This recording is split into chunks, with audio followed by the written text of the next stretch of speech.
Boa tarde, gente.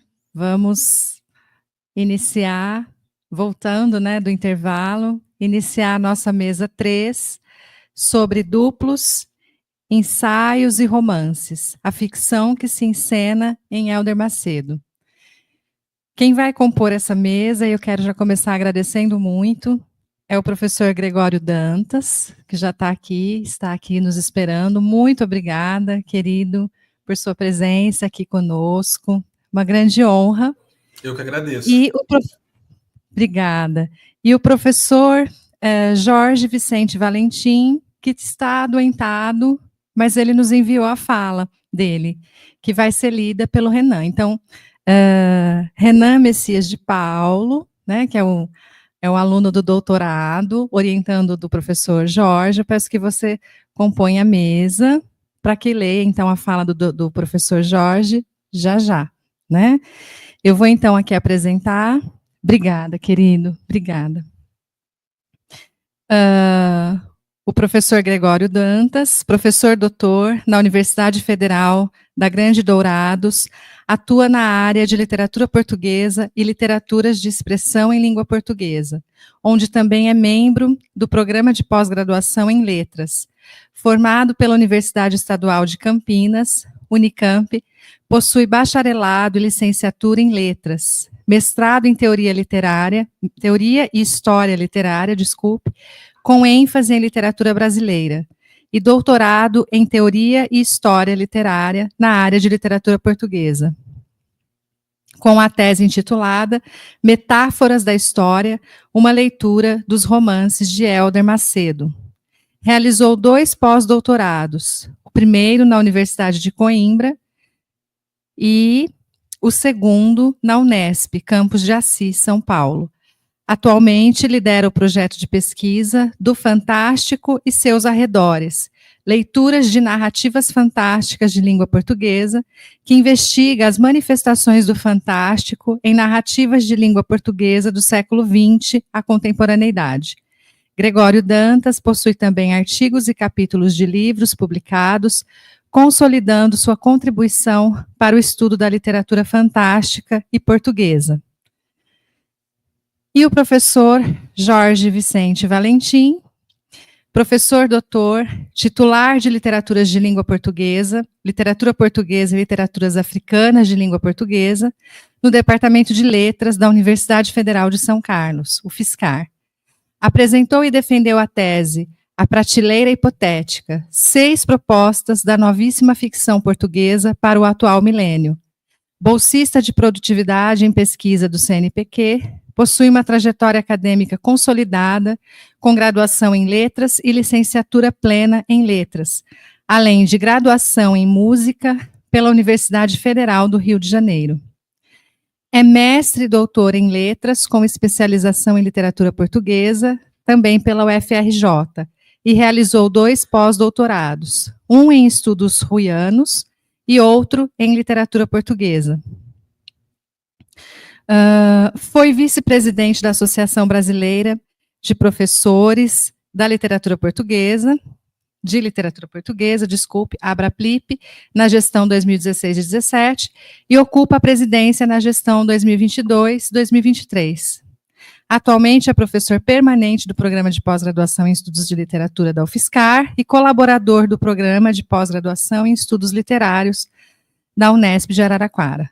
Suas áreas de pesquisa incluem literatura portuguesa, literaturas africanas de língua portuguesa, estudos literários, gênero e homoerotismo, além de estudos interartes.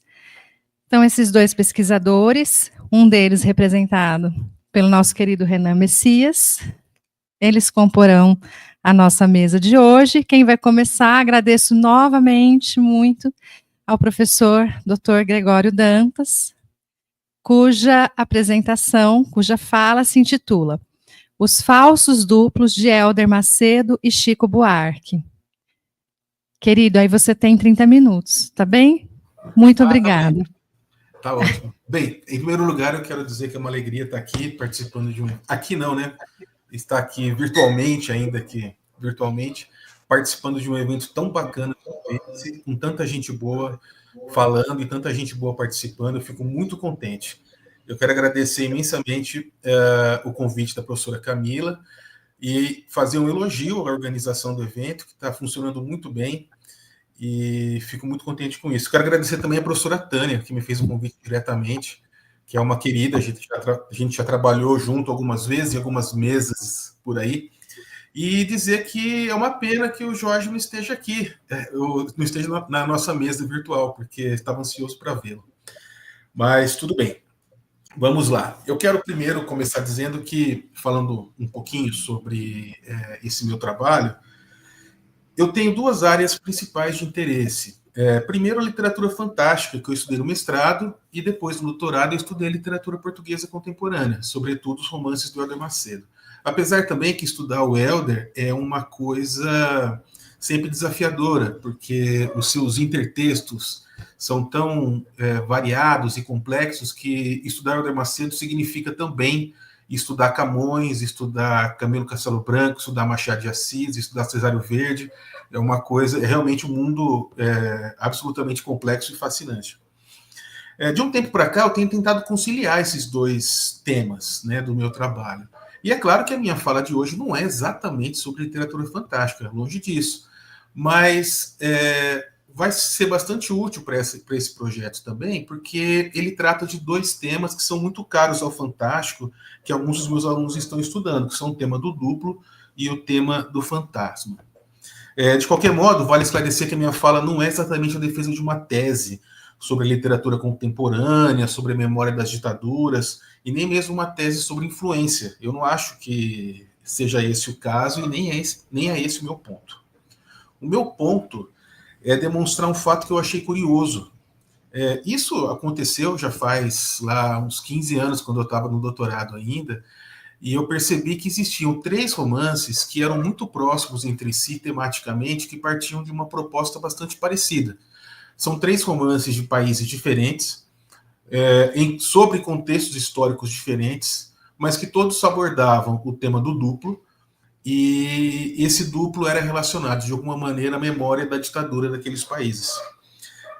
Então, o que eu quero fazer aqui é falar sobre 2 desses livros e tentar fazer uma aproximação entre eles. Eu acho que as semelhanças são tão interessantes que já vale a pena fazer um pequeno comentário, uma pequena tentativa de aproximação. Os 2 livros são Benjamin, do Chico Buarque, de 95, e Sem Nome, do Hélder Macedo, de 2006, que todos aqui devem conhecer muito bem. Eu poderia ainda tratar sobre Purgatório, do argentino Tomás Eloy Martínez, mas que é de 2009. Mas eu achei melhor deixá-lo de fora por enquanto, porque ele me parece um pouco diverso dos outros 2. Eu acho que tem algumas especificidades nesse romance que o colocam, enfim, que eu acho um pouco mais complicado de tratar agora, com pouco tempo e tal. Mas a minha ideia é escrever sobre esses 3 livros. Eu fiz uma pequena apresentação sobre esses temas na Abrapelip do ano passado, que foi tão bem organizada pelo professor Jorge, e foi muito legal estar lá. E agora eu estou me concentrando na análise desses 2 romances, para ver se eu consigo, assim, finalmente terminar meu texto.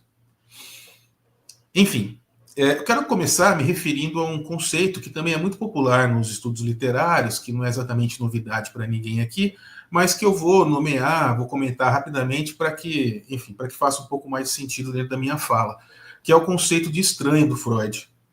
Estranho, sinistro, ou infamiliar, como se diz na tradução mais recente da Companhia das Letras, que eu tenho aqui comigo, né? É um conceito que, segundo o Freud, abro aspas, é uma espécie do que é aterrorizante, que remete ao velho conhecido, a muito íntimo. Ao mesmo tempo, o infamiliar seria tudo que deveria permanecer em segredo, oculto, mas que veio à tona. O exemplo célebre que o Freud usa é o conto Homem de Areia, do Hoffmann. Tem muita coisa acontecendo ali, né?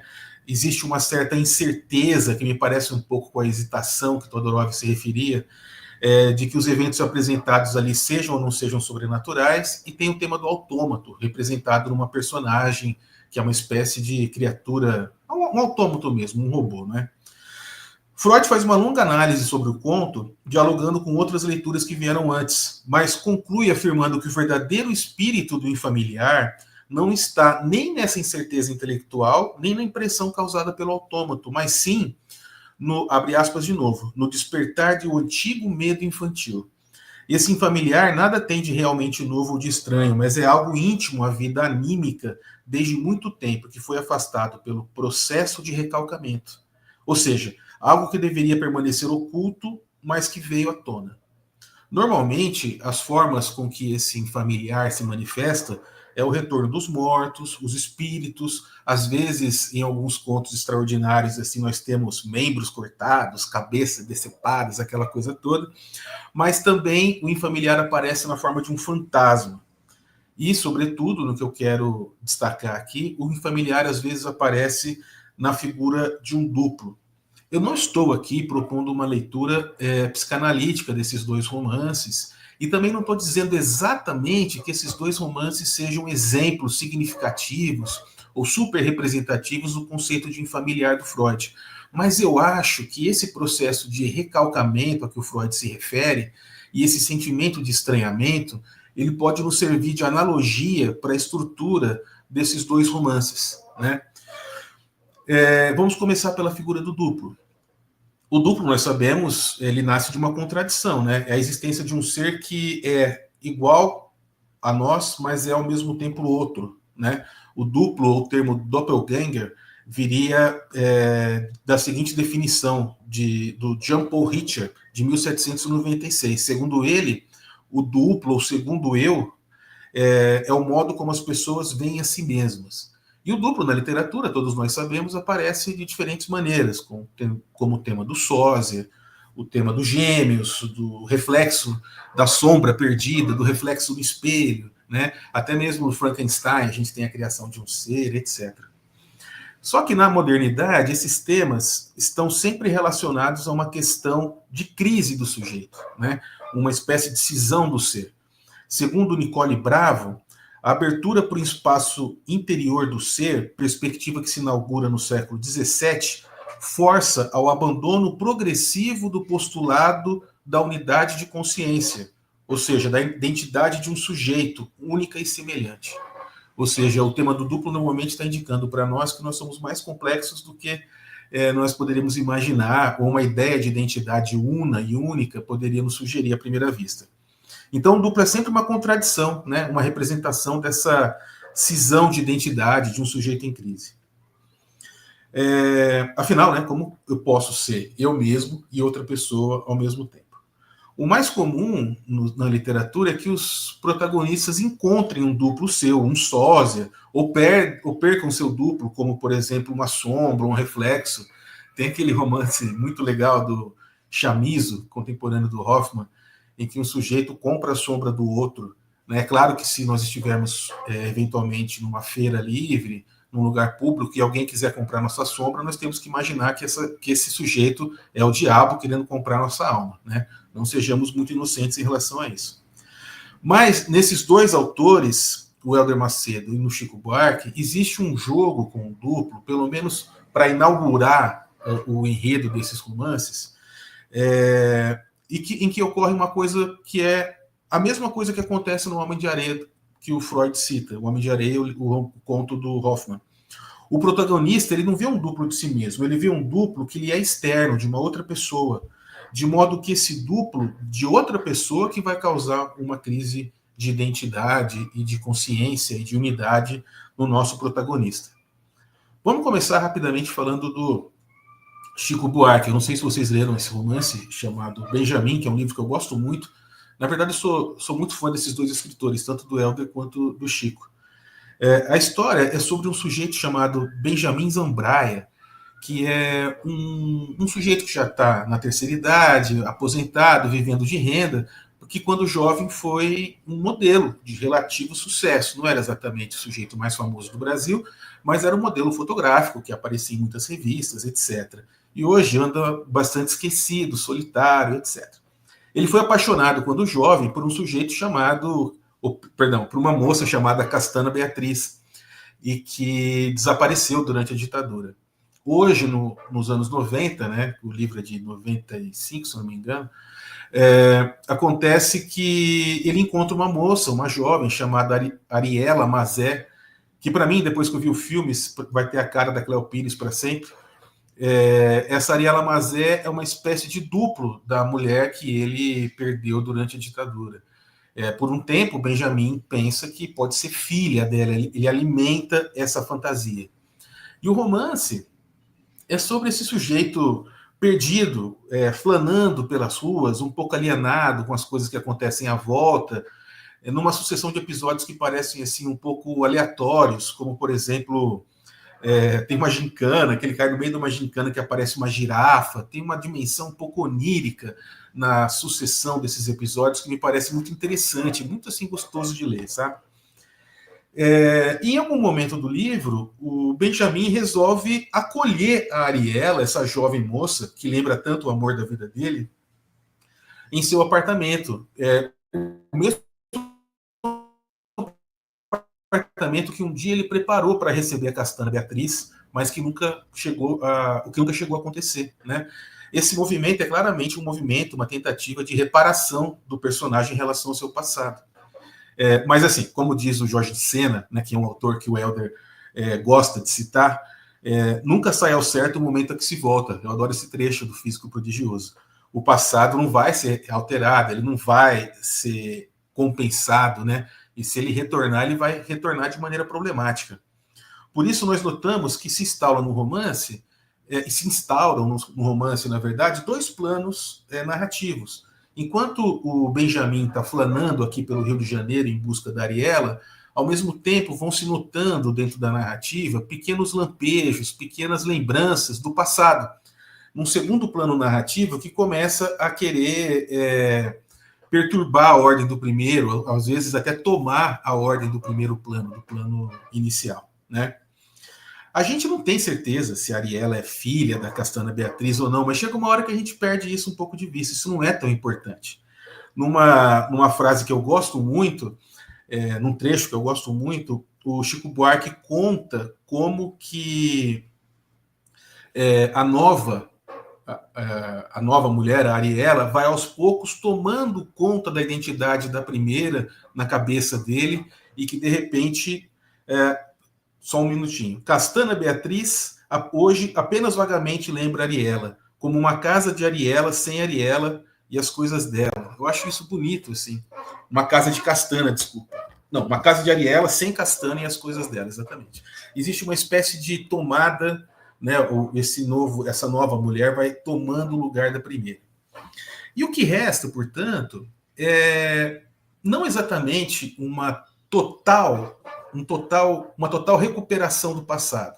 Mas o passado vai se revelando, assim como nós estamos acostumados a ver bastante nas narrativas pós-modernistas, uma espécie de projeção ficcional do desejo e das angústias do personagem principal. De certa forma, toda a realidade do romance, toda a diegese, é de alguma maneira contaminada por esse sentido ficcional, e ela vai se desdobrando em diferentes simulacros, né? Que aparecem, por exemplo, na maneira como o personagem principal, Benjamin, atua como modelo, nas fotos que ele tira, as fotos do passado, em que ele vê a amada sendo projetada em diferentes formas de duplo, no tema do espelho, que aparece muitas vezes. Às vezes, a narrativa se organiza de modo que um personagem está pensando no outro, e logo depois o outro pensa no um, de modo que se criam dois pontos de vista para o mesmo evento narrativo, né? Se cria, portanto, uma espécie de espelhamento de versões sobre um determinado evento, e nessa sobreposição de tempos que eu mencionei. Eu quero ler um trechinho bem rápido, que eu acho muito significativo disso. O Benjamin está seguindo a Ariela num certo ponto da cidade, do Rio de Janeiro, né? E naquele momento ele percebe que ele está passando por uma rua que ele poderia apostar que é a mesma rua que ele seguiu a Castanha Beatriz há 20, 30 anos atrás. No entanto, ele poderia apostar que é esta mesma rua, quase deserta, há 25 anos, onde viu Castanha Beatriz correndo com as sandálias na mão e os pés meio embicados para dentro. Benjamin nunca mais andou por esse bairro e desconhecia as fileiras de edifícios com fachadas de espelho que foram construídos em ambos os lados da rua, de forma que uns refletem os outros e vice-versa indefinidamente. A gente costumava ver isso antigamente nos barbeiros, nas antigas barbearias, em que um espelho fica em frente do outro, de modo que se cria um efeito de infinito, né? Aqui os prédios fazem exatamente isso. Na perspectiva de Benjamin, os edifícios formavam duas muralhas esplêndidas, que no confronto se anulam. E a Rua 88 resulta ainda mais vazia do que era antes, porque polida da areia, do capim, das coisas todas. Assim como o objeto da memória apaga aos poucos seus contornos, a Rua 88 reduz-se ao que dela recordava Benjamin, o sobrado verde musgo onde Castana Beatriz sumiu para sempre.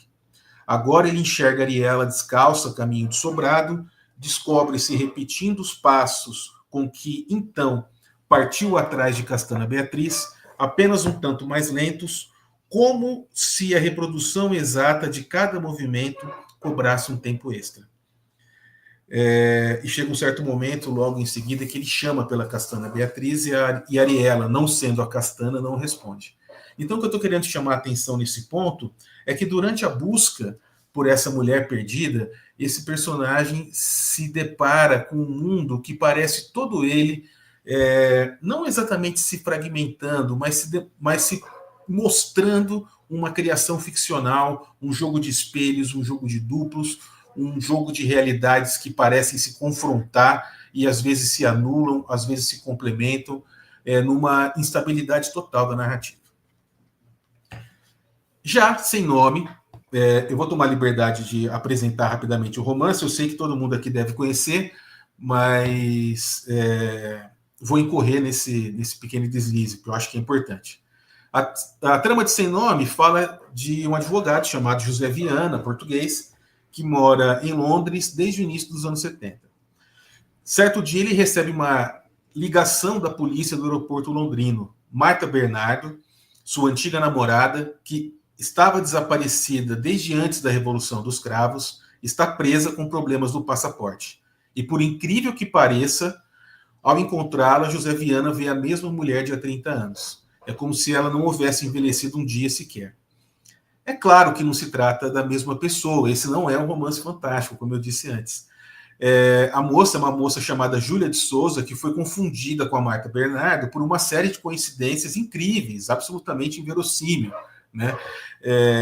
E esse tal equívoco de identidades acaba provocando o que eu poderia chamar de dois núcleos temáticos do romance.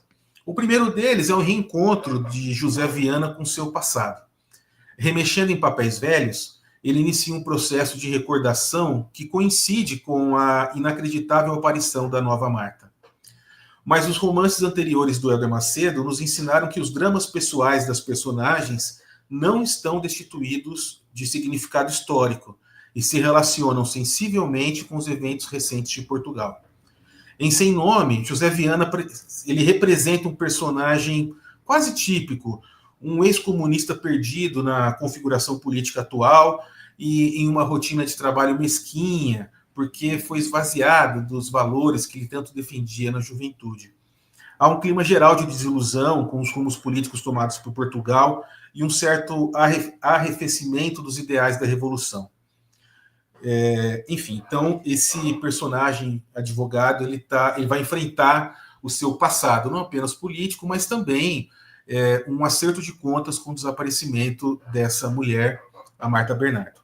O segundo núcleo temático do livro seria, portanto, o da criação ficcional. Aquela moça, Júlia de Souza, ela vai se propor a escrever sobre a Marta Bernardo, um romance, e esse movimento de escrita vai gerar várias versões diferentes do que poderia ter acontecido com a Marta Bernardo. Nós temos uma versão do José, nós temos uma versão de um relatório que a Júlia redigiu, nós temos uma outra versão que a Júlia imagina, e, finalmente, a assumida ficção, em que a Júlia retrata alguns momentos da vida da Marta. Parece que, incapaz de recuperar totalmente o passado, nós só podemos ter acesso a ele, de certa maneira, como versões possíveis, né? É o que acontece, de certa maneira, com a configuração, com o retrato da Joana, de Vícios de Virtudes, que, como já foi dito aqui hoje, é realmente uma personagem fascinante e cuja história a gente vai conhecendo por diferentes fontes, por diferentes pontos de vista, né? O livro trata, portanto, de como José Viana enfrenta o ressurgimento do seu passado e como ele lida, abre aspas, com as culpabilidades nunca inteiramente resolvidas e, sobretudo, com a nostalgia do que poderia ter sido.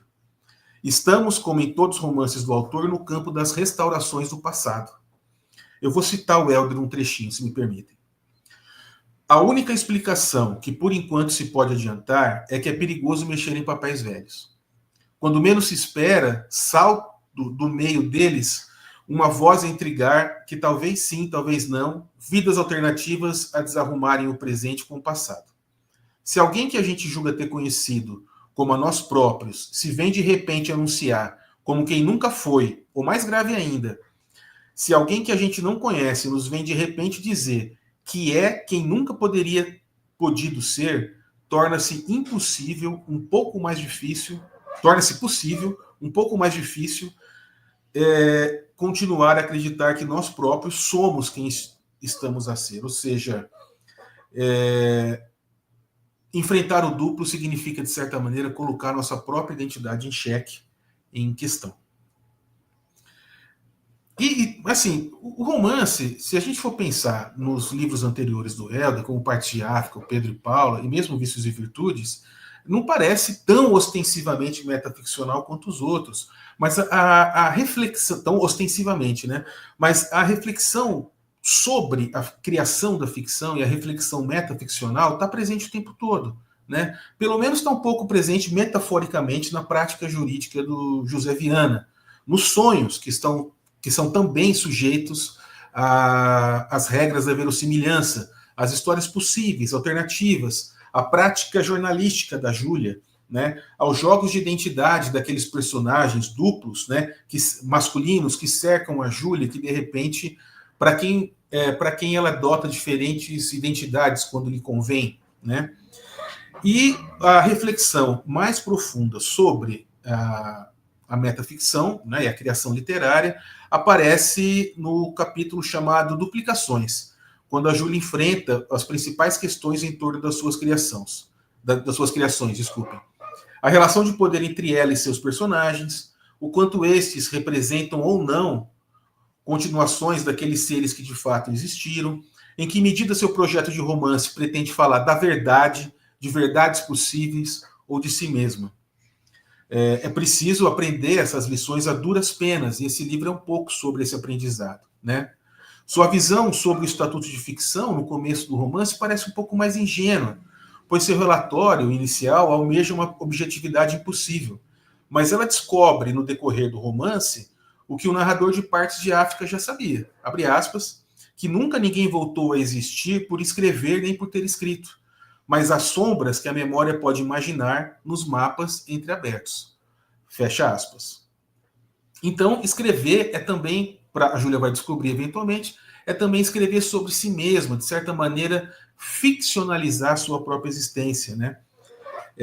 Porque todas as personagens são, como diz o Helder, quem as imagina. Enfim, se eu estiver passando o meu tempo, por favor, é só dar um toque aí, tá? Que eu vou encerrando.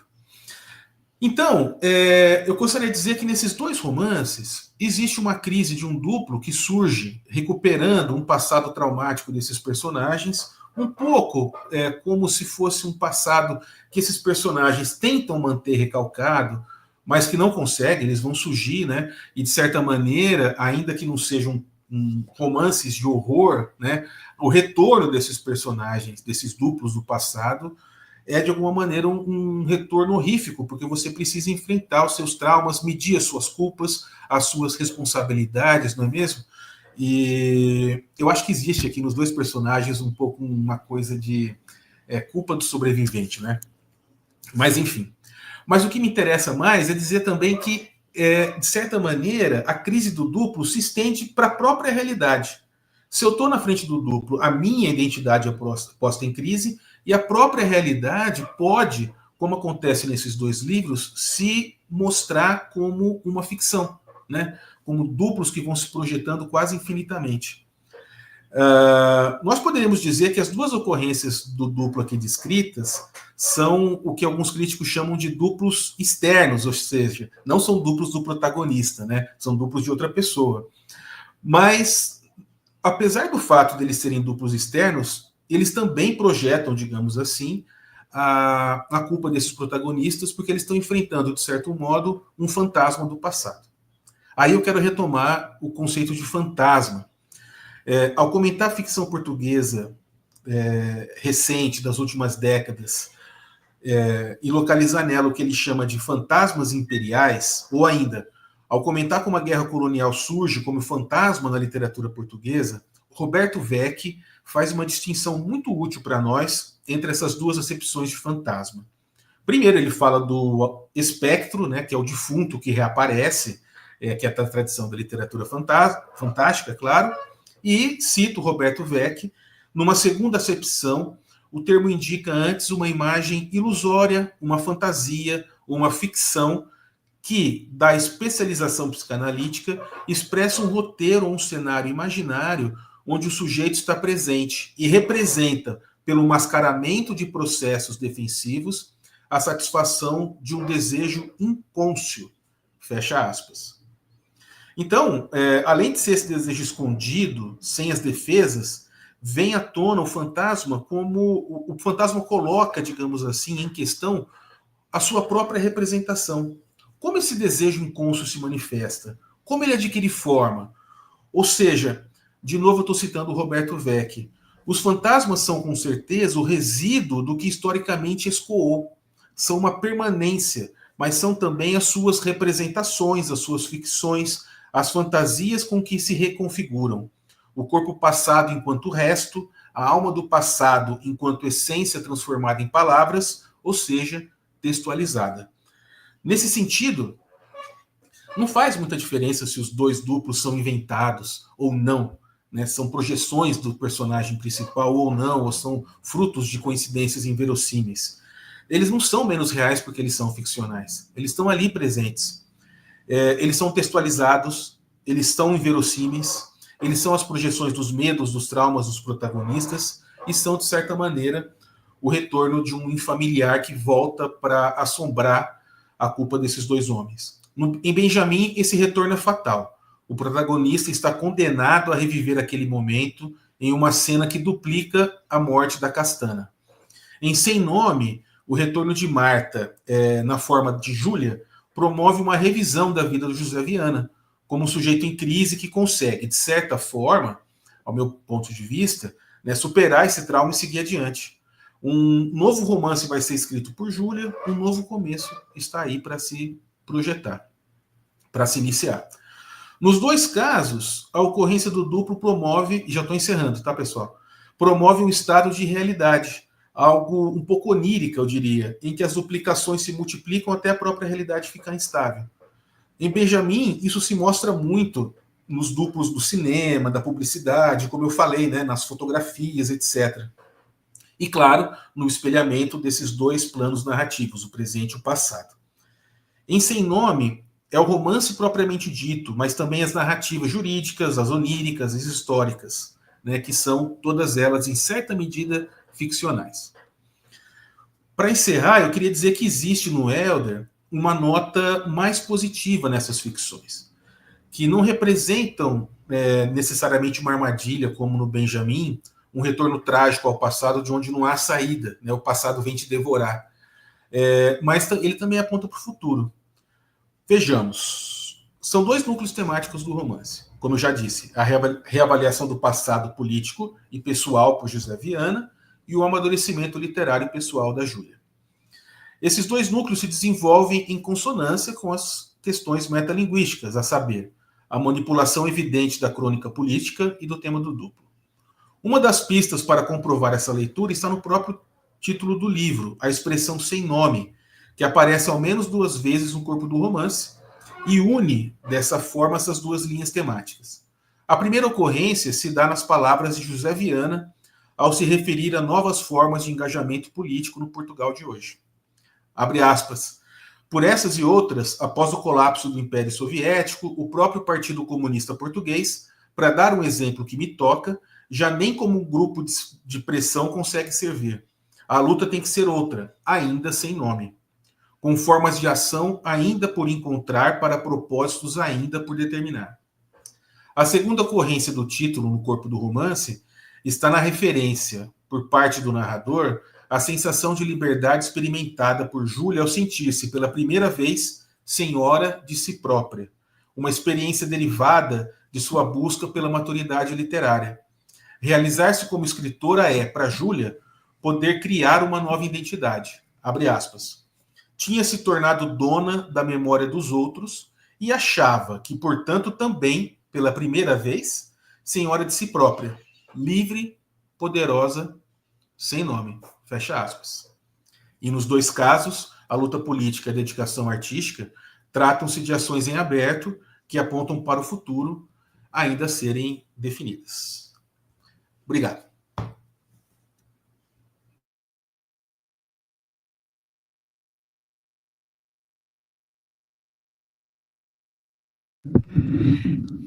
Gregório, muito obrigada por sua fala, foi excelente, nem vimos o tempo passar, estava aqui comentando com o Renan. Muito obrigada mesmo, eu já anotei aqui umas coisas para depois a gente conversar. Tá bom, eu vou pedir que você fique acompanhando a gente, então, por favor, porque eu vou para a gente depois fazer uns debatezinhos aqui, tá bom, querido? Muito obrigada pela fala, foi excelente. E agora eu passo, então, a palavra para o Renan Messias de Paulo, que faz a sua pesquisa no doutorado aqui do PPG Elite, orientado pelo professor Jorge Valentim. E ele vai ler, então, a fala do professor Jorge Vicente Valentim, intitulada Para tão longo amor, tão curta a vida, ou algumas reflexões em torno do ensaio de Hélder Macedo. Renan?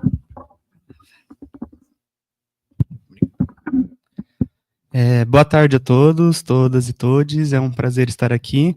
Antes de começar a minha fala, eu queria agradecer a fala do professor Gregório, foi muito boa, assim, várias anotações aqui para a gente comentar depois, e também deixar nossos votos para que o professor Jorge Valentim melhore o mais rápido possível e que tenha uma boa recuperação, muito difícil esse momento. Então eu vou ler o trabalho aqui do professor Jorge, peço licença a todo mundo. Acho que tá meio ruim aqui.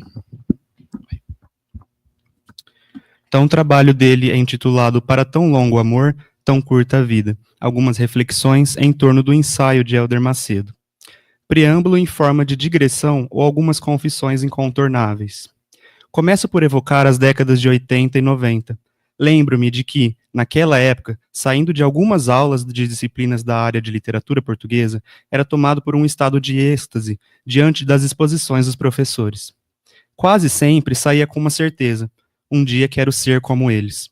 Este era o pensamento que habitava o meu coração, mesmo sabendo que a minha imaturidade de um graduando movia boa parte dos meus anseios e dos meus sonhos. Pois bem, nessa semana tivemos duas perdas. Na segunda-feira, dia 11 de novembro, Lucy Ruas, minha sempre orientadora, profissional de primeira grandeza, amiga de todas as horas e referência incontornável dos estudos literários portugueses.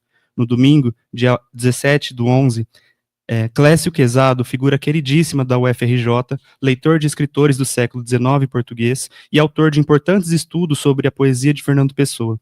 Acredito que não seja necessário, mas faço questão de reiterar, ainda mais num tempo em que as forças negacionistas parecem ressurgir com um fôlego assustador. Há quase 40 anos atrás, quando entrei pelos corredores da Faculdade de Letras da UFRJ e assisti tantas aulas dos meus professores de literatura portuguesa, vinha-me sempre aquela ideia ao pensamento. E como o tempo é ingrato e, por vezes, impede-nos de dizer o que sempre deveria ter sido dito em alto e bom som, quero, aqui, reafirmar publicamente que eu ainda continuo querendo ser igual a eles, apesar de reconhecer de antemão que essa tarefa é muito difícil, ainda mais quando as tágides implacáveis resolvem convocar os nossos queridos mestres às presenças delas. Em tempos de latescracia e sucupiragens, é preciso manter viva a memória daqueles que nos formaram e nos proporcionaram uma maneira mais sensível de ver o mundo, e nele estar e atuar de maneira positiva. Todo esse preâmbulo e toda essa confissão para, justamente, agradecer à comissão organizadora de Hélder Macedo, uma homenagem ao escritor, ao crítico e ao poeta. E de forma muito especial à minha querida amiga professora doutora Camila Lavarce, pela delicadeza do convite e pela paciência e compreensão em entender os motivos da minha ausência. E aos colegas de mesa, minhas sinceras boas-vindas e votos de um excelente evento para todos. Da comunicação propriamente dita, ou algumas notas de uma pouca despretensiosa. Aí ele começa com uma epígrafe, abro aspas. Porque não se negará que, também no terreno da ensaística, escolher é ato de amor, incluindo aí as épocas, os autores, as personagens, os temas ou as estratégias de composição. É como um ato amoroso que a leitura constrói a biblioteca, que fica como que à espera da fala ou a escrita, que a relançará no jogo contínuo das fricções textuais. Teresa Cristina Cerdeira, em A Mão que Escreve. E, outra citação, na ensaística há sempre um investimento subjetivo que nem seja apenas de escolher os autores e dos temas sobre os quais escrevo. Um escritor revela-se em tudo quanto escreve. Hélder Macedo, em Parte de Si e dos Outros. Começo as minhas reflexões explicando as duas evocações autorais indicadas no título e nas epígrafes. De um lado, claro está, a intertextualidade camoniana, eixo paradigmático, sobre o autor em foco, Hélder Macedo, um reconhecido e refinado leitor de Camões e da produção literária dos 600. E do outro, o autor de Camões e a viagem iniciática, a partir da sua explicação sobre o exercício de recolha, seleção e diálogos nos momentos de criação literária, além da sugestiva afirmação de que,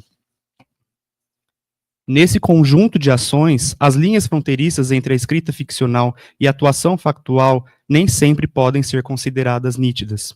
Se o autor do conhecido soneto 7 anos de Pastor Jacó Servia convoca uma necessidade de se compreender a emergência de um carpe diem amoroso, que reclama a ação do homem diante a inexorabilidade do tempo, reflexão incitada pelo verso final para tão longo amor, tão curta vida. Não posso deixar de confessar que a afirmação de Hélder Macedo me levou a considerar a factualidade do evento e da situação que me encontro, a de uma mesa plenária com um tema indicado sobre a obra do autor homenageado. Em outras palavras, eu acabei por me deparar também numa zona fronteiriça entre a necessidade do escrever científico e a emotividade de certas imagens que, entre aspas, a virtude do muito imaginar, fecha aspas, começa a esboçar. Por isso, quero pedir respeitosamente licença para sair um pouco dos protocolos exigidos para a comunicação e iniciar com uma digressão totalmente afetiva. Isso ocorre porque, sendo filho acadêmico de alguns mestres queridos, é quase impossível não revelar em flashes como diria Cesário, entre aspas, numa visão de artista, fecha aspas, algumas cenas inesquecíveis. Por exemplo, como apagar a cena de uma Teresa Cerdeira correndo em minha direção e, quase num tom sibilino, me dizer, você vai prestar a prova de doutorado e pronto. Encontre-se com a Lucy e discuta seu projeto. Impossível mesmo não rememorar as tantas vezes em que Lucy Ruas, minha orientadora, professora, amiga e confidente, foi e ainda tem sido a minha referência de mãe, quando eu já não podia mais desta usufruir. Enfim, tantas imagens afetivas que me inundam, numa situação como essa. São, na verdade, recordações, como a etimologia da palavra bem indica, res cordis, coisas que vêm de dentro do coração e a ele pertence. Por isso, diante de uma carga emotiva tão forte, eu, que tantas vezes dediquei textos meus àquele que sempre foi responsável pela minha trajetória na literatura portuguesa, quero aqui, com a permissão de todos, dedicar essas minhas breves reflexões à professora doutora Teresa Cristina Cerdeira, que, numa certa tarde do ano de 2000, me deu de presente a trama de 2 irmãos gêmeos, criada pelas mãos habilidosas de Hélder Macedo, com a qual tentei fazer, como bem diria o autor aqui estudado, algumas linhas mal escritas de uma pouca despretensiosa. A você, Teresa, portanto, meu muito obrigado, porque você também tem uma participação importante como professora, como pessoa e como mãe. Voltando agora para o que me foi incumbido, muitos poderão pensar, ao ler o título da minha comunicação, que vos vou falar do último romance de Hélder Macedo, Para Tão Longo Amor, Tão Curta Vida, publicado em 2013, em que o autor retoma um mote camoniano para, a partir dele, tecer os fios cruzando seu novelo ficcional. Trata-se, na verdade, de uma artimanha, porquanto pretendo tratar não da sua obra romanesca, mas de outro grande amor que o poeta vem nutrindo ao longo dos anos, o ensaio. No meu entender, não é gratuito o fato de, depois de publicar Vesperal, de 1957, e Das Fronteiras, de 1962, a sua obra poética vir prefaciada na edição da Moraes Editora, em 69, por ninguém menos que Jorge de Sena. Terá sido uma sugestiva atitude de Benson de Sena sobre o poeta prefaciado? Talvez, mas o fato é que, exatamente a partir da década de 70, Hélder Macedo dá ao público a sua atividade crítica. Atrevo-me mesmo a pensar que o autor de Viagem de Inverno se insere numa linhagem refinada de poetas críticos que, ao longo do século XX, constituem um elenco fundamental para pensar a literatura e a cultura portuguesa. Quero lembrar aqui as atuações de José Régio, Davi Mourão Ferreira, Antônio Ramos Rosa, Natália Correia e Joaquim Manuel Magalhães. Obrigado. Apenas para citar alguns. Nesse sentido, Hélder Macedo, com certeza, figura entre os grandes poetas ensaístas do cenário português da segunda metade do século XX. Não acredito que a minha afirmação constitua um elogio vazio, posto que o seu reiterado interesse em Bernardino Ribeiro, por exemplo, já legou textos fundamentais para a fortuna crítica bernardiana. Isso sem falar de seus estudos sobre a lírica trovadorescas medievais, do Cancioneiro Amigo, de 1976, Camões, de Camões e a Viagem Iniciática, de 1980, de Cesário Verde, que, na obra Nós, uma leitura de Cesário Verde, de 1975, além de outros poetas figurados posteriormente, em recolhas como 30 Leituras, de 2007. Também sobre a ficção é preciso destacar o seu paradigmático ensaio As Viagens na Minha Terra e A Menina dos Roxinóis, de 1979. Que, a partir dos anos 80, se tornou um lugar de paragem obrigatória na leitura do texto de Almeida Garré. Além deste, Machado de Assis e Eça de Queiroz figuram entre os seus autores eleitos para o exercício ensaístico. Como o tempo não me permite tantas deambulações, fico com apenas um exemplo, o ensaio intitulado As Obscuras Transparências de Bernardino Ribeiro, em Viagem do Olhar, Retrospecção, Visão e Profecia do Renascimento Português, de 1998, obra feita a 4 mãos com Fernando Gil. Ao leitor menos avisado, numa primeira vista, pode parecer que, diante da proposta de leitura de Menina e Moça, Bernardino Ribeiro, Hélder Macedo enveredará por caminhos excessivamente teóricos, privilegiando, talvez, a linhagem de uma Lucien d'Alembach, para quem as artimanhas da, entre aspas, reduplicação interna, fecha aspas, de uma obra literária não deixam de evocar e ocultar, entre aspas, as relações possíveis de um texto consigo mesmo, fecha aspas. Ledo e salutar engado, ainda que, em alguns momentos, o ensaísta demonstre conhecimento e domínio sobre os veios teóricos de D'Alembach.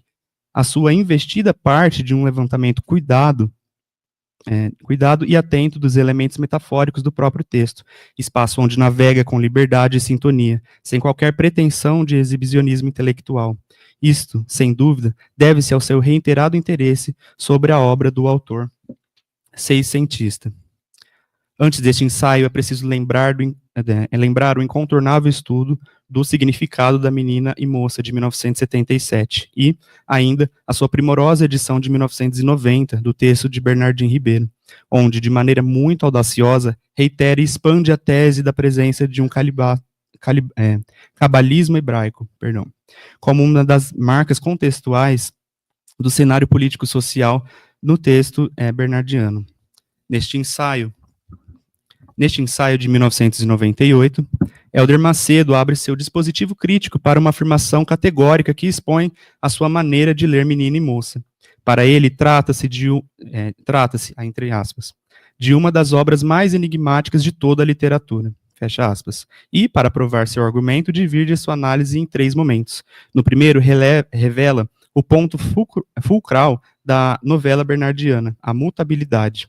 A partir dela, Hélder Macedo procura mostrar os aspectos autorreferenciais que permeiam o texto e permite contemplar as obscuras transparências que provocam Menina e Moça.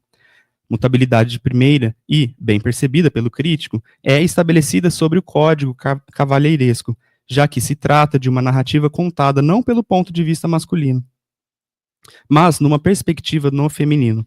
Numa ambiência fantasmagórica e volátil, a narradora vê e ouve, num espaço-tempo externo, coisas que parecem ser a sua própria vida, que, no entanto, nunca chega a contar no livro, mesmo tendo se proposto essa tarefa. Diante de uma estratégia narrativa insidiosa, portanto, o arguto ensaísta capta essa sequência de imagens em constante estado de mutação e percebe que, ali, encontram-se as metáforas responsáveis pelo processo de mudança. Dentro dessa sucessão, a imagética da água contribui para as marcações ambíguas no texto, na medida em que essa se relaciona com a própria mutabilidade da narradora, situada no espaço-tempo de uma natureza circundante e fantasmática, entre aspas. Estando ainda a olhar para onde corria a água do ribeiro, a narradora sentiu o bulir do arvoredo e teve medo, fecha aspas. Nesse cenário ambíguo, entre aspas, donde não há possível retorno, fecha aspas. As imagens não menos dúbias de menina e da dona se encontram e, segundo Hélder Macedo, se constituem, entre aspas, duplicações complementares da mesma intemporal continuidade feminina, fecha aspas. A partir daí, o ensaísta esmiuça o enredo e não com a finalidade de reencontrá-lo ou torná-lo mais acessível para a compreensão daqueles que não leram a novela, mas para confirmar a relevância e a coerência das imagens metafóricas por ele sublinhadas, relativas aos espaços ou mesmo às próprias personagens que se desdobram. Com o fio da meada que se embaraça, o texto de Bernardino Ribeiro é lido pelo viés da construção de sucessivos modos de narrar, graças à atuação de personagens que se enviesam, permitindo, assim, que Hélder Macedo procure investigá-los com um olhar preocupado em desembaraçar essas obscuras transparências. Segue-se, então, a segunda parte, onde Hélder busca no texto as duplicações de personagens e narrativas.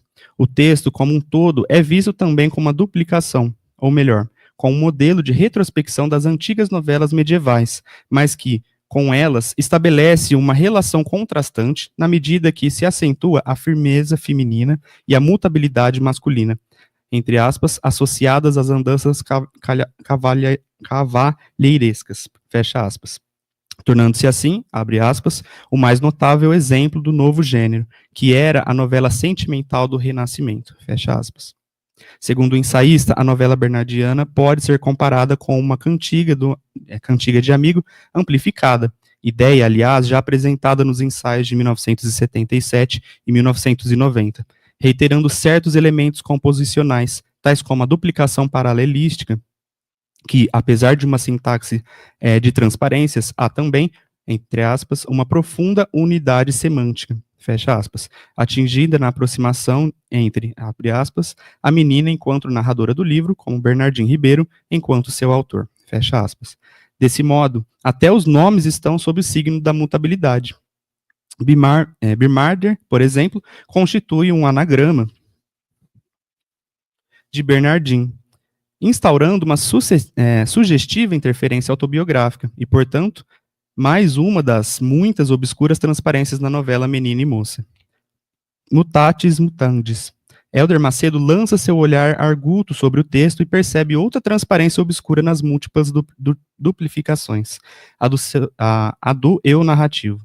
Como que, percebendo a forma especular da escrita de Bernardino Ribeiro, o ensaísta ousa em sua viagem pelo olhar ficcional, entre aspas, mas esse outro, que é a menina, é também um eu que se desdobra na funcionalidade narrativa dos outros eus narrativos que o seu discurso incorpora, porque a menina, enquanto ficcionada na novela escrita por Bernardin, como se fosse dela e como se alguém equivalesse a ele próprio fosse dirigida, também funcionalmente se transforma da dona do tempo antigo,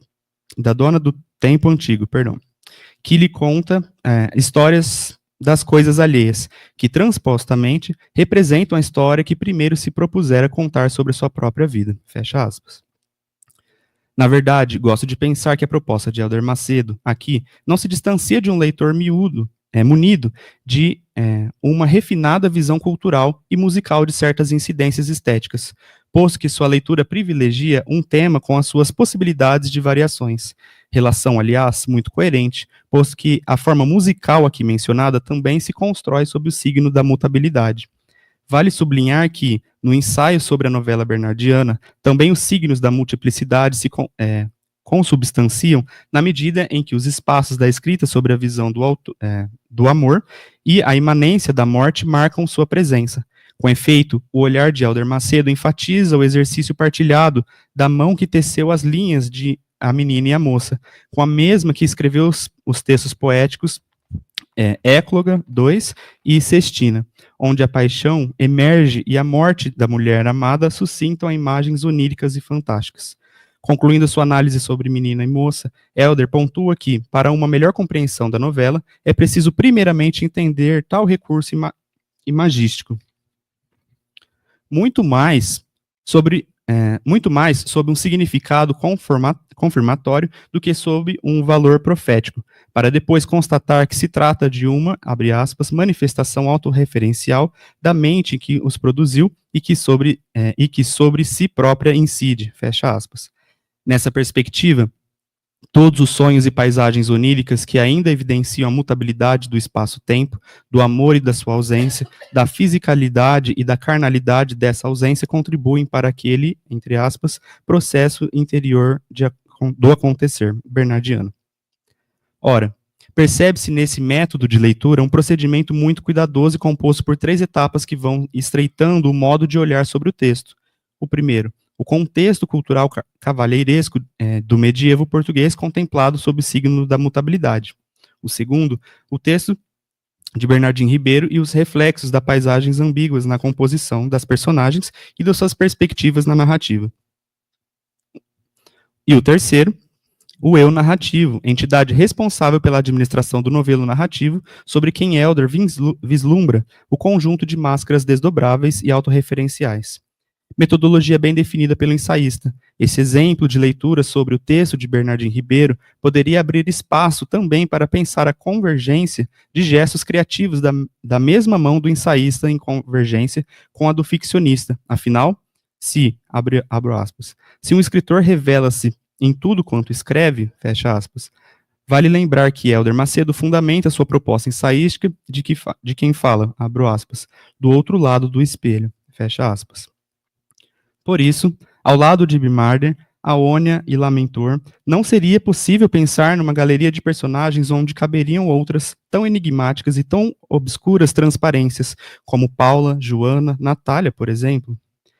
Mas isso já seria assunto para outra conversa. Por enquanto, ficamos com aquela sensação de que o ensaio constitui uma daqueles bem-sucedidos exercícios de, abro aspas, namoro, um modo de sedução, uma técnica de engate com o seu objeto, fecho aspas.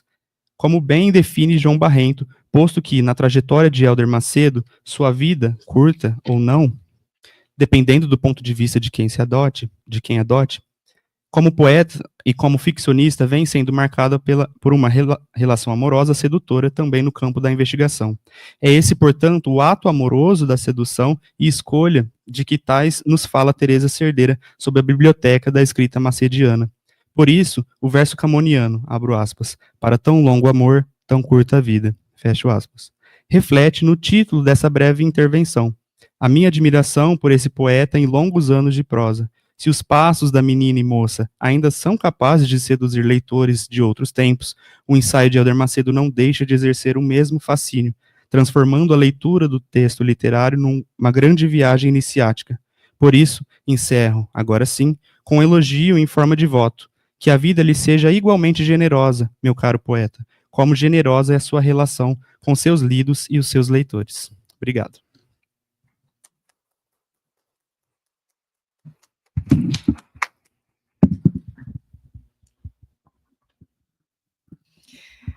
Renan, agradeço imensamente pela leitura e agradeço muito ao professor Jorge Valentim por ter nos enviado, não é, gente, a sua fala, o seu texto mesmo, estando adoentado. Então, muito obrigada, Jorge. Um texto belíssimo. Obrigada, Renan, por tê-lo lido. E agora eu abro, então, para as perguntas. Né? Quem gostaria de fazer alguma pergunta? Alexandre, para ver se tem pessoas também online perguntando. E se alguém aqui gostaria de acrescentar alguma coisa.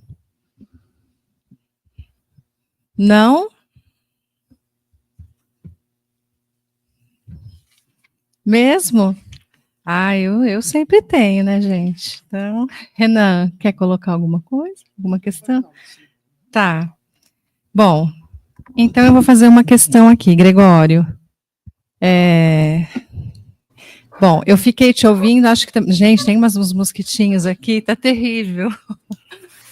Acho que vocês me perceberam, né, abanando o Renan, porque é difícil ler, falar no microfone, passar a página e ainda tirar mosquitinho, né? Mas vamos lá.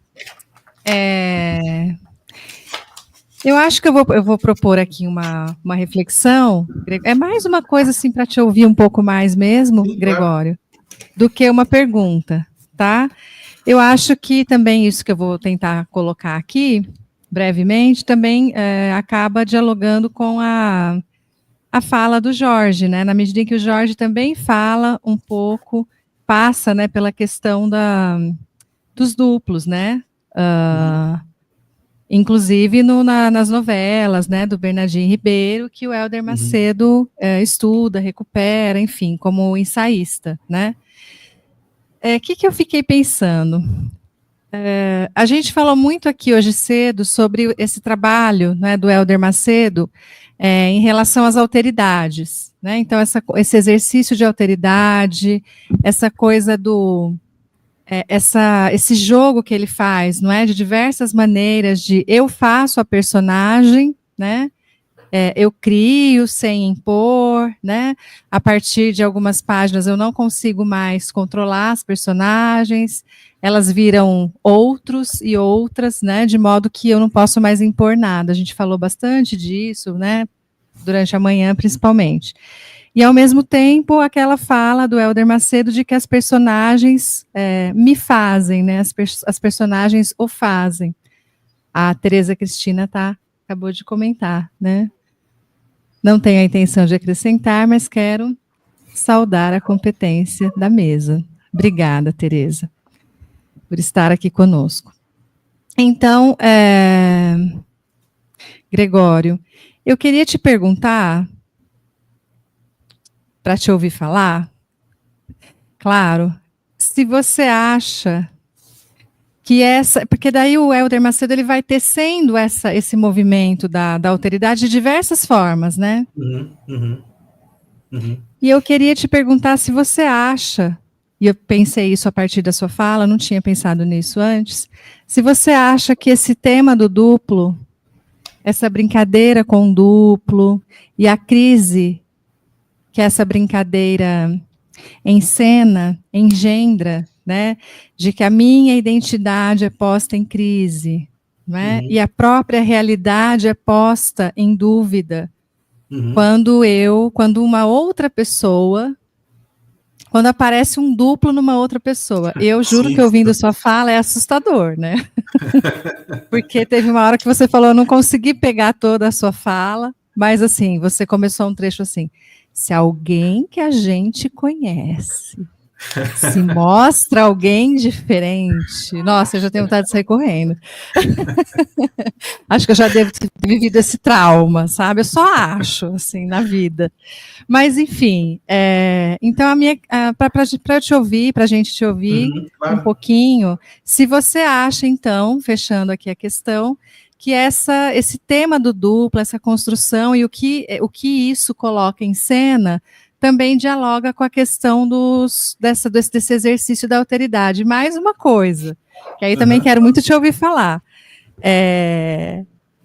Eu acho que sim, né? Mas eu quero te ouvir. Claro. Mas eu acho que tem uma diferença, né? Porque no caso desse duplo, se alguém que a gente conhece se mostra alguém diferente, tem a coisa do inesperado também, né? Colocada em cena. Que tem a ver, talvez, com esse fantasma e talvez imponha um pouco mais a coisa da alteridade, enfim. Deixo com a palavra, então. Eu queria dizer que o tema do duplo, direto ou indiretamente, de uma maneira mais ou menos ostensiva, ele está presente na obra do Helder, não é? Quando a gente pensa, por exemplo, na releitura que ele faz do Pedro e do Paulo, os gêmeos do Machado de Assis, né? Então eu acho que, mas que na verdade também às vezes se transformam em triângulos amorosos, como alguém mencionou hoje de manhã, né? Aqueles amores triangulares, todos esses movimentos um pouco, não apenas duplicados, mas às vezes fragmentados em diferentes peças, tal. Então eu acho que o tema do duplo não é estranho à narrativa do Helder. Mas eu acho que nesse romance ele funciona particularmente bem porque ele cria uma espécie de mundo instável dentro do qual a Júlia está operando. Ela me parece uma personagem de início que se define muito a partir dos outros, não é? Ela tem um caso com aquele chefe dela, não me lembro o nome dele agora. Eu acho que o Helder usa uma expressão como dormiscadela sem compromisso, né? E que ela se transforma, de certa maneira, numa outra pessoa perto dele. E tem um outro amigo dela, que ela também tem uma relação, ele é homossexual, mas ela tem uma relação um pouco sensualizada com ele e tal, em que ela também parece se transformar numa outra pessoa. A Júlia é uma personagem a ser escrita, não é? E ela se define, de certa maneira, através dessas personalidades, desses personagens que ela assume, e que são, de certa maneira, duplos, né? Quando a gente está interpretando um papel, esse papel que nós exercemos deixa, de certa maneira, passa a ser uma espécie de nosso duplo. Acontece que o Helder, muito generoso com as personagens femininas, e esse foi um tema da conversa de vocês, né, que foi transmitido hoje cedo, ele cria uma narrativa em que ela se emancipa e vai começar a escrever o romance, e nós não vemos esse romance que ela está escrevendo. Quer dizer, nós não vemos esse próximo passo dela. É como se o autor se segurasse um pouco, desse um passo para trás e dissesse, bem, agora não posso escrevê-la, é ela que vai escrever a si mesma, né? Eu não posso mais escrever quem vai ser essa mulher. Eu acho isso muito, muito interessante. De certa maneira, todo duplo é uma reflexão sobre a nossa própria identidade, mas também sobre a nossa relação com o outro, né? E o Helder é muito... O Helder é um brincalhão, né? Desculpem a informalidade, mas ele chega num certo momento do... Primeiro ele monta um duplo, que é a Marta e a Júlia, que logo a gente vê que não é duplo. A Marta não voltou, né? Então ele está encenando conosco um jogo, uma brincadeira que dá o pontapé inicial nessa narrativa, mas não se realiza como a gente estava esperando. Quer dizer, ele já frustra um pouco a minha expectativa como leitor, por exemplo. E logo mais ele vai dizer que um dos personagens diz que, poxa, eu não escreva mais um romance sobre duplos. Isso já foi feito, Dostoiévski já fez, o Saramago já fez, não sei quem já fez. É como se ele dissesse, olha, esse livro não vai ser sobre duplos. Mas, em certa maneira, também é, né?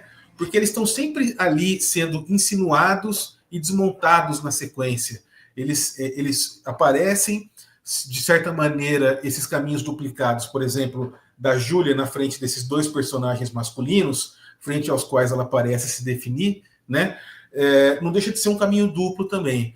Daí se encena essa duplicidade de seus caminhos, mas depois esses esquemas duplos vão sendo frustrados, vão sendo desintegrados, digamos assim, para se tornar uma outra coisa. Então, o Helder narrador, o Helder autor, está sempre brincando com a nossa expectativa e com as estruturas tradicionais das narrativas, né? Dizendo, olha, esse não vai ser o duplo do Dostoiévski, esse não vai ser o duplo do Saramago, aqui a questão que se coloca é outra. Eu acho isso muito, muito interessante da parte dele, principalmente porque ele faz da personagem feminina uma personagem muito sensível, muito complexa, e ao mesmo tempo ele meio que não interfere no desenvolvimento dela, como ele próprio falou, deixando essa personalidade a ser escrita para que ela escreva e para que nós também a escrevamos, né, talvez. Não sei se eu respondi, mas eu acho que é mais ou menos isso. Não sei se eu fui claro. Sim, Gregório. Então, ou seja, esses duplos seriam também, talvez, mais um exercício dessa questão da alteridade. Ah, né? sim. Porque um duplo é isso, né? Um duplo colocado, ele impele O outro também a se rever, a rever a própria realidade, né? Como você tinha perfeito. Colocado, né? Perfeito. Agora, quando ele se coloca desse jeito, como você trouxe, tem essa coisa do inesperado, que de alguma maneira sempre se faz presente, né, nas relações, mas quando é um duplo, assim, né, que acontece igual você explicou aqui no... Sem nome, né, foi o romance, Isso. que de repente um telefonema e pum, aparece, né, do nada essa pessoa e que ele acha que é uma pessoa, que não é, agora eu já me esqueci dos nomes. Enfim, quando tem esse caráter do inesperado, acho que esse caráter coloca em cena de uma forma um pouco mais ainda potente a questão da alteridade que está toda embrenhada nessa crise, né, que é engendrada pelo aparecimento do duplo, né? Exatamente. E como eu disse no título, de um falso duplo, na verdade, que não é sim, duplo. As estruturas sim, duplicadas estão por todo o romance, mas esse não é um romance de duplo tradicional. A mesma coisa com o livro do Chico Buarque, né? Perfeito. Acho que é isso. É a brincadeira, né, que ele faz, essas ciladas. Por né? isso que eu falei que ele é um brincalhão. O texto dele é repleto de ciladas e expectativas rompidas sobre as nossas... Baseadas em nossas leituras antigas, nós esperamos determinados desenvolvimentos narrativos. Ele está sempre jogando com essas construções que ele conhece tão bem, um grande professor, um grande conhecedor da literatura, e brinca conosco o tempo todo. Tá certo, querido. Muito obrigada. Gente, mais alguma questão? Tem algo que vocês queiram colocar, que está passando aí pelas cabeças? Alexandre, tem alguma questão? Não? Bom, então, eu acho que a gente pode encerrar. Gregório, eu te agradeço muito. Jorge não está aqui, mas a gente também está muito grato, né? Eu quero dizer apenas que eu que agradeço muito o convite, estou muito honrado de estar aqui no meio de tanta gente especial, tantos estudiosos de longa data do Helder, né? Fico muito contente e quero desejar ao professor Jorge uma melhora rápida, que ele esteja conosco o mais breve possível. Sim, querido, obrigada. Você sabe que, contando... Diga. Um abraço ao Renan. Se eu não me engano, eu vi uma comunicação dele no passado na Brapelip sobre Baiô decide sem data para morrer, não é isso? É isso mesmo, foi muito legal. Gregório, muito obrigada. Eu acho que a Tânia te contou, né? Contando, eu só fico trazendo os bastidores, eu adoro, né? Tem até a palavra bastidor no meu título. Foi o próprio Helder, claro que a gente já chamaria você, né? Mas o Helder lembrou de você, do seu trabalho. Sim, a Tânia te contou isso, né? Contou, fico super lisonjeado, imagina, eu não podia perder essa oportunidade. Sim. Um grande abraço, Helder Macedo. Sim, ele deve estar nos assistindo. Eu imagino que sim. Fico um pouco envergonhado, mas muito honrado ao mesmo tempo. Sim, querido. Gente, então encerramos, né, essa sessão. Agradeço essa mesa, né? Agradeço de novo a presença de todos aqui e também das pessoas que estão online. E a gente volta às 19h30, né? Porque agora ainda são 18h24. Nós voltamos às 19h30 com a transmissão da Maria Lúcia da Alfarra, não é? E depois da transmissão dela, né, da fala que ela fez sobre romance, nós temos a conferência de encerramento com a professora doutora Tereza Cristina Cerdeira. Tá bem? Então, às 19h30, a professora doutora Maria Lúcia da Alfarra, para a transmissão. Estaremos aqui e a gente deve enviar o link também para vocês, tá, Gregório? Da Maria Lúcia da Alfarra, tá bom? Gente, muito obrigada. Obrigada, Gregório. Obrigada, Renan. Beijos e até daqui a pouco. Tchau.